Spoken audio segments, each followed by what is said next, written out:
Tomorrow is May 29th, and we are looking at 1 year of Tinubu's presidency. Many Nigerians are awaiting Professor Wole Soyinka's rating of this government because he promised to do so. The recent statement from him has culminated into backlash from Nigerians against the obedient movement. So we are waiting for Wole Soyinka's rating of this present administration. Let's get a reaction. Me, I'm not waiting for anything. The man is likely to go. He's likely to cover the rating of Tinubu with like grammar and everything. And you're likely to hear that he's doing something well. Let us give him time and everything. And like I said, I have no apologies to it. If Peter Obi is the president of Nigeria today, with this amount of hunger, inflation, poverty, there will have been protests everywhere. This same man will have been speaking. If Jonathan were to be the president of Nigeria today, this man will have been speaking about him, will have been criticizing him, will have been talking. Or if an Igbo man is the president of Nigeria today, this same man will have been speaking about him, will have been criticizing him. Now he has kept quiet. I told people, and I thank God I said it, that 2023 election will reveal the characters of people that all of you hold in high esteem, that most of you see as heroes. 2023 election will reveal them. Without any offense or disregard for elders. Yes. One thing about me, I'm a spokesman of the obedient. Oh, we don't insult them. That's what we don't know. We don't insult anybody. What we do is to criticize people constructively. Even if you're a pastor, I criticize you constructively. For example, in the Bible says, touch not my anointed and do my prophet no harm. The Bible did not say don't criticize, say do my prophet no harm. So by criticizing a man of God, you are not doing me any harm, you're just criticizing. That's it. I said it that 2023 election will reveal people's true character. I said it and I thank God I said it. Now people are beginning to show. The people that you see as your heroes, they are beginning to show that this is their true color. People that you hold in high esteem, that you are kind to heavens. This man is a man of God, this man is a pious man, this man speaks for the people. They are beginning to see into the high heavens. In Lagos in 2011 2012, when Jonathan removed fuel subsidy, there was protest. They were even singing and dancing, people were going. And never, even when some people went, never for once, I told them, I can see that it's not like I did not go. They know I can't go all these things. I didn't go. People went there and everything. They tried to intimidate Jonathan. Jonathan said, okay, he's not a wala person. He's like Peter Obi. He has brain. Okay, no problem. But yeah, he moved the fuel subsidy. Now, look at the amount of fuel. IMF said that till now, Nigeria is still paying fuel subsidy. And Nigerian government has not come out to debunk what IMF said. That means you are still paying fuel subsidy with this amount of price of fuel. Did that same man say anything? And I told our obedient yesterday, I said, do not be distracted. Peter Obi is going everywhere. Yesterday was in the US. Everywhere he goes, I know. He was in the US. We were meeting prominent people. And people are meeting him, doing meetings with him. But now, you see Nigeria, when they mention Obi, is to distract people from the inefficiency of this government. You understand what I'm saying? Just everybody close your eyes, everybody, and imagine that the way Nigerians are. Look at the amount. Let me tell you now. Like I said yesterday, nobody can look at you and say, I can feed you. Even people are fighting. No, be Adam. I'll boy for Oshumeta. I can feed you for 3 months. Before in Lagos, if people are fighting, what I'm going to hear is, I will feed your family. You don't chop. You have not eaten. There is poverty. Standing on the mandate, leg is paining you. You have not. It is when you eat that you can stand on any mandate. Even when they were singing a mandate, we shall stand. Tinubu was there. We saw the video on Twitter. He said, shut up. He knows that things are not going well. So the people that are supposed to tell him, sir, things are not going well, they are now insulting my own leader. And I said, I can't be alive. You be insulting Abi. I can't. You can criticize him constructively. Yes, he's a human being. And he said that I'm not a thief and I'm not a saint. Abi said it. He's not a saint. He's a human being like me, but he's not a thief. If I was stealing any money, bring it out. I will not contest last election. And like I said, yes, they released names of people that are embezzled money last month. His name is still not there. You understand? For a man that took education from 26th to number 1 and number 3 tomorrow, the legacy of education number is still in. And Charles Oludo said, the current governor, that we are following the footsteps of Peter Obi and recruiter policy. He said it was on national daily. So people like Wole Soyinka should now look that the way things are going. I'm a Yoruba person. I'm proud to be a Yoruba person. I'm an Egba person, like Wole Soyinka, like Obasanjo, like MK Abiola, like Fela. All of us, we are Egba clan. I'm proud to be from there, and everybody knows, and I say it openly. But what I am against is tribalism, injustice, religious bigotry. Because you see, poverty, inflation, insecurity does not know where you come from. If you are poor, you are poor.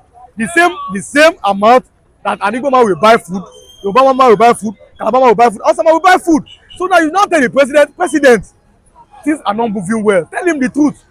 Now, like I said, our families have been separated. A man collecting 100,000, even under Buhari. Now that same 100,000 now is the value of 100,000 naira now of under Buhari now is like 40,000.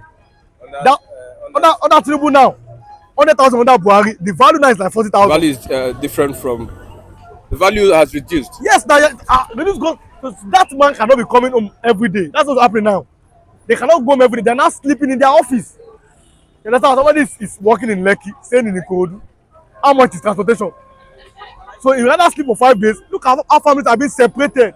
Look at how little children are. When I told you in our first interview, I said it is BBS. You know, Nigeria would like to be so religious. You ask a human being, how are you coping? He say it is God. It's not any God. God has no business. It is BBS. Either you beg, you borrow, or you steal.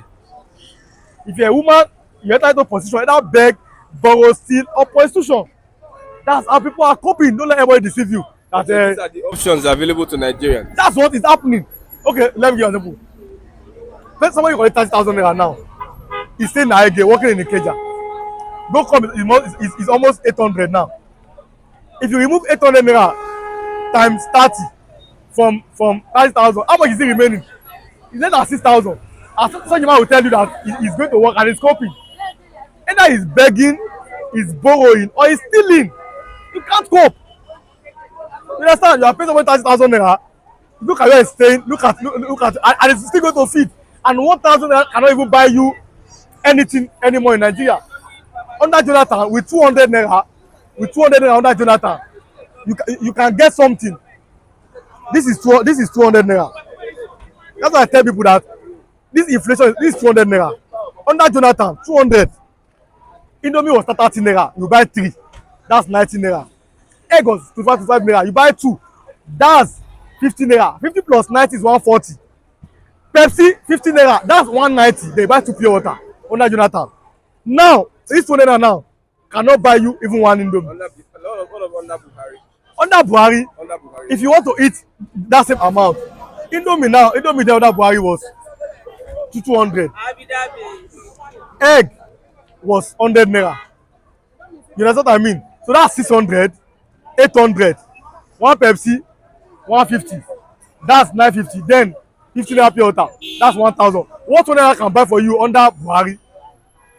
What 200 naira will buy for you under Jonathan? 200. 1,000 will buy for you under Buhari. Now come and listen to this one now. You want to buy that same Indomie noodles, Indomie tables, 300 naira now.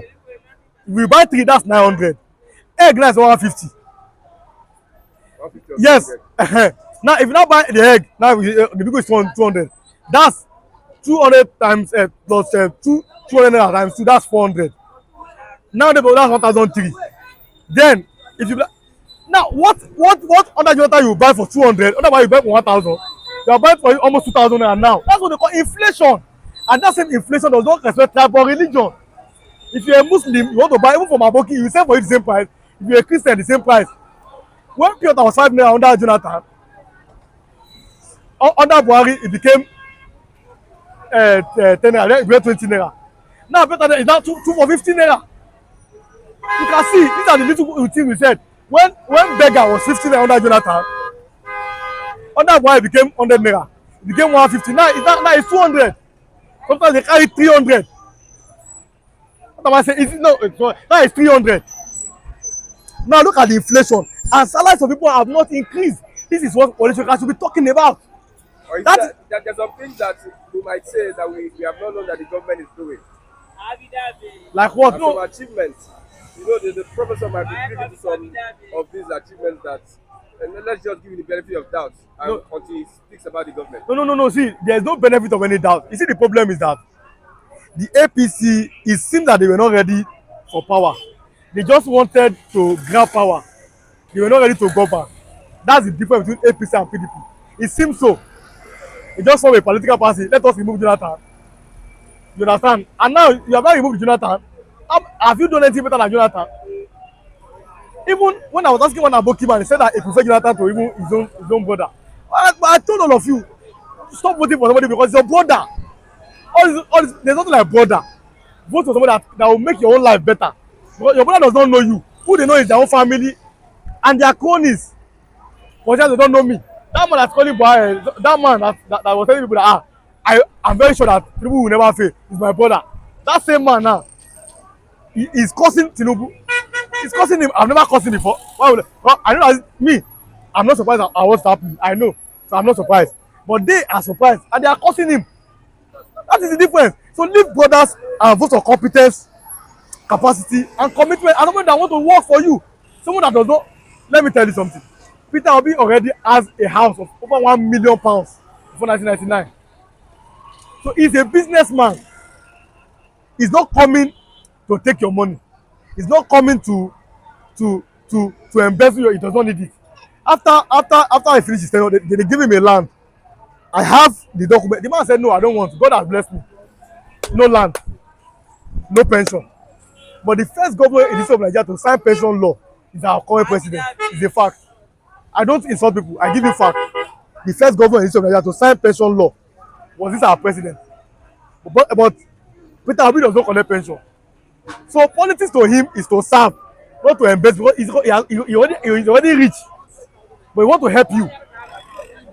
In Nigeria, the only state that you see that a public school is using generator in the whole of Nigeria is Anambra State. And some of them are still there. He bought HP laptops for students. And even in the He, vice he did not build any school, any new school. what did he do? Instead of that's why I like him, he has brain, somebody like me. Instead of building, you see, in Nigeria, we like all these useless projects, white elephant projects. Instead of building schools, how about the one that are already in disarray, the one that are already dilapidated? What did he do? Then he consulted them. There are some schools that have the pictures. Some of them are almost even like nothing. Then you build them again from the sky. Instead of not building new ones, instead of building new ones, when the old ones are almost dilapidated. You know, in Nigeria, if somebody you build a new school beside an old school, what is the cost?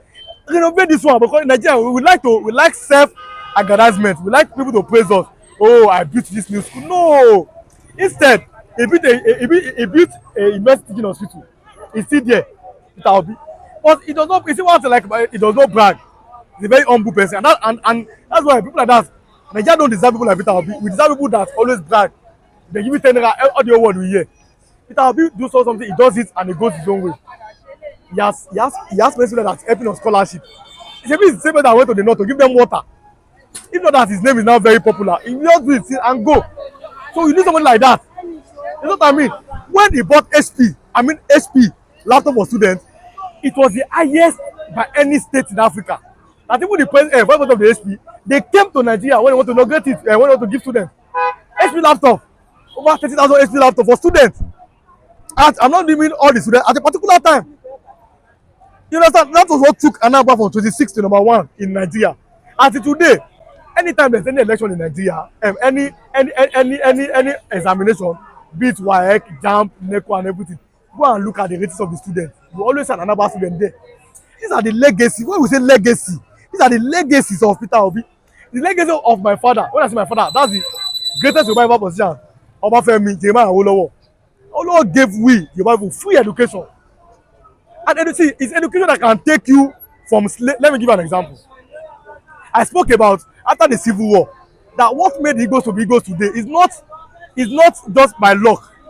That's why today Anambra State has the most billionaires in West Africa. You can, if you like, you can get angry, but it's the truth. What did they do? They mentioned that okay, after the Civil War, after they give them £20, house have been destroyed, no business and everything. Oh yeah, you come and serve under me. You serve under me, right?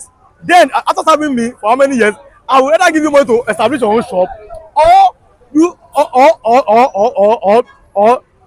rent the shop for you and buy you things you sell, you too you do it to other people. That's how poverty was people eliminate in especially Anambra state. Then in the legal context in Igbo land, because in Nigeria, like I've been saying it, ordinarily the poorest of the poor that are supposed to be beggars are the Igbo people, because they fought a civil war and they give us little money. But if not that mindset of building people, in my language they said ọmọlá ọba akọka tó kọ́lé ọmọ táwọn kọ máa gbé takọta. Instead of you to build a house, build human beings. If you don't build a house, if you don't build a human being, the house that you build, that your children will sell it. But if you build them in terms of empowering them, your house they are going to renovate it and make it better. That's why people are selling houses now everywhere in Lagos. You sell your house to an Igbo man now, or a Calabar man, or even your fellow Yoruba man. You are not saying that you are monile. Monile for where? After you have sold your house, you sell your house, you need the money to do party. You now come back to that place and say, it's my land. Which land do you have again?